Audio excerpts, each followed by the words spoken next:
Lo fionga pe fa mata tonga ma lie lo fionga ele fina wato le foi tama wa bele tulanga o lon tonga fa va en fa fai pe wa so po tu ai ala na fina ai ole mai tau mai ale tu no ole ha fio mai fa fe ngai sanga ule le fio mai lo fionga te ta ele tu no ai fa pe fo ia le fionga le minister le malo australia la so fina ngalo lo fionga io ia o te lo le to te no fo uma malatari on tau po nafi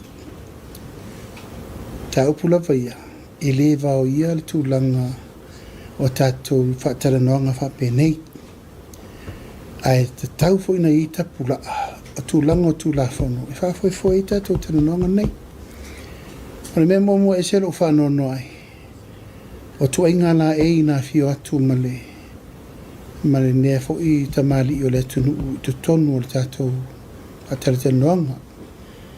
O le sa vatu le whalaunia mo to mo le mida sa ima le dress code sa mo le tātou te iai tātou le tātou tali malo e le se tamai tangata le tātou malo e ova mar se lau miliona le tupe Australia len fai ai sa le tau lava o na nga i atu se tangata whapea e aluatu e LEA mana ia le mena fai atu ai o te le lopo ni le tātou presa tau na fai le tūlanga lea po le ofisa fo le fono le dress code.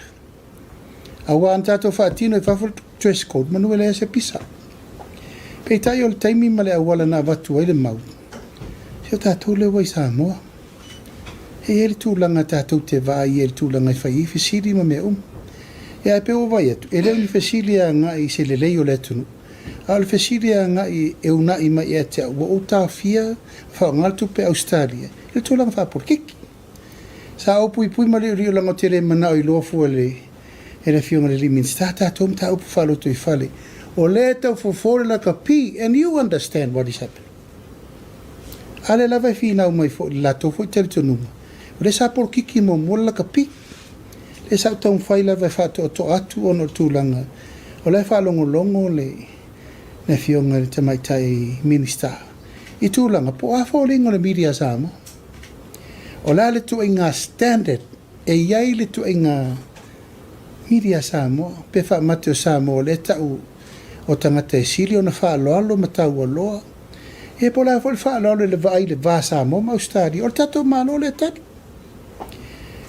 o a vele nau ta ia ma mea lo wa ese le tato mea atore no foa se re o fōlinga i o se tangata e ua lava lana sila fia mo Samoa e maisi o stangata foi ua whisiri iai o tau e na mua i malai tau tustu singa. O le whaataita inga la nā le whai mo o tau. O le toi ngā o onga nā le whai mo o tau o lalowa o le whaatatou papale mai me tau media le tunu. O le toi ngā tangata lea ma fōlinga ma mionga i le whapen tātou a mionga.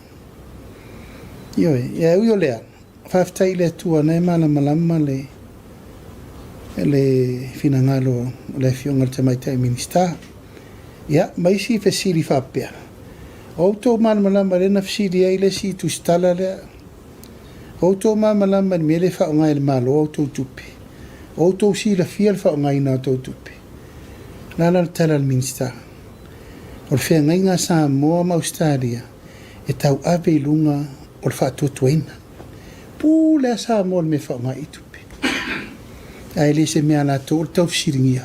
Pe wha mate o tupe i wha pe avi fea.